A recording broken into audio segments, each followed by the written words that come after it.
Bonjour à tous. Avec la Saint-Valentin qui approche, voici quelques astuces pour vous connecter réellement à l'amour, pour vous reconnecter à votre couple. Alors déjà, c'est prendre conscience que cet amour est pleinement présent, de ne pas le consommer machinalement et de nourrir la relation. Alors comment? Faites une pause avec vos sens, c'est-à-dire se regarder. C'est pas simplement se voir, mais c'est regarder l'autre avec attention. Observez son regard, l'expression du regard, du visage, la gestuelle, voir les nuances de couleurs dans les yeux. Il y a plein de choses à voir dans tout ce qui ne se dit pas.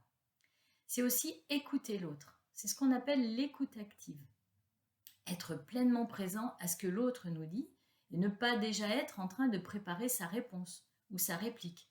Car quand on est là-dedans, on n'écoute déjà plus la personne.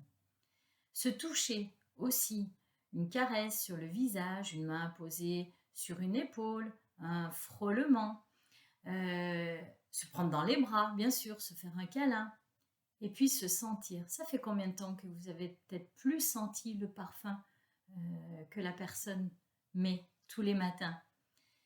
Et puis, nourrir la relation avec des mots, des petites attentions. Et pour ça, moi, je vous propose un petit jeu. Vous pouvez d'ailleurs le démarrer, pourquoi pas le jour de la Saint-Valentin.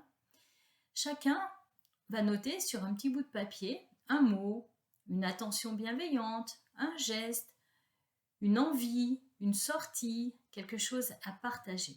Et chacun va signer de ses initiales, son petit bout de papier. Vous faites ça sur une période d'un mois. Par exemple, chacun met un papier tous les jours dans une petite boîte que vous pouvez appeler boîte à amour. Et puis au bout d'un mois, chacun va tirer à son tour, peut-être une fois par jour ou une fois par semaine, à vous de définir, un petit papier. Et là, vous mettez en action, vous lisez ce qui est écrit dessus. Moi, je vous promets, avec ce petit jeu, des purs moments de bonheur, de partage, voire de fou rire aussi.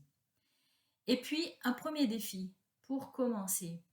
Dire ce que l'on ressent permet vraiment d'apporter un beau moment de bonheur. Alors, et ça met de bonne humeur. Alors, prêt à relever le défi?